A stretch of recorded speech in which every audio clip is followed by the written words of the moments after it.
Patok ngayon ang love story ng isang guro at pulis sa Marikina. Ang dalawa na love at first sight daw sa gitna ng Oplan Sita. Narito ang kanilang kwentong patok sa Pinas. Viral ngayon sa social media ang litrato ng paninita ni PO2 Muhammad sa isang checkpoint sa Marikina sa nakamotor na teacher na si Clarice. Noong April 23, last year, nag-establish kami ng Oplan Sita for possible violations ng mga riders. Wala naman siyang violation, kaya lang yung ilaw kasi niya medyo maliwanag, LED. Tapos noon, parang yung attempt niya, parang paiwas.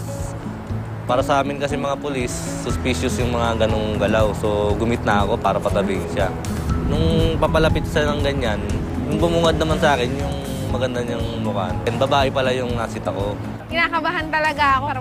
Di ba, tatarayan ko na lang. Ganun. Gusto ko lang sana magtaray. Parang kasi nga nag-iisa ako, kinakabahan ako para lang mawala yung kaba ko. Hiningi ko na lang yung usual na hinihingi namin sa Oplan Sita, like license or CR. Nasa bulsa ko, hindi ko makuha-kuha. Parang napatagal lang napatagal. Yung kaba ko, nawala yung ano, parang napalitan ng parang yung sa smile niya, parang pati ako napatawa na din. Nagsimula sa paninita hanggang sa magtagpo ang kanilang mga mata.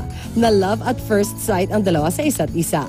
After 2 hours ata or 1 hour, nakita ko may nag-notif sa akin na friend request. Pagkakita ko siya na pala, nag-isipan ko pa kung i-accept ko. Sabi ko, i-accept ko na nga. Sabi ko, total naman, pulis naman dito sa barangay namin. Hanggang sa mas lumalim na ang samahan ng dalawa.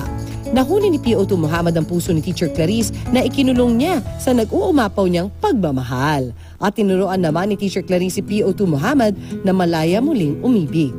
Paglipas ng isang taon, gumraduate na sa pagiging single ang dalawa. Nagpakasal ngayong Enero sina PO2 Muhammad at Teacher Clarice na 6 na buwan na ngayong buntis sa kanilang unang anak. Noon daw, kung saan-saan hinahanap ni PO2 ang tunay na pag-ibig.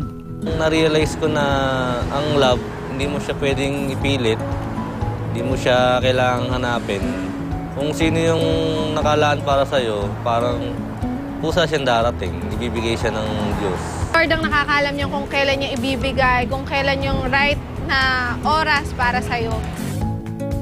Tunay nga makapangyarihan ang pag-ibig at dumarating ito sa oras na hindi mo inaasahan.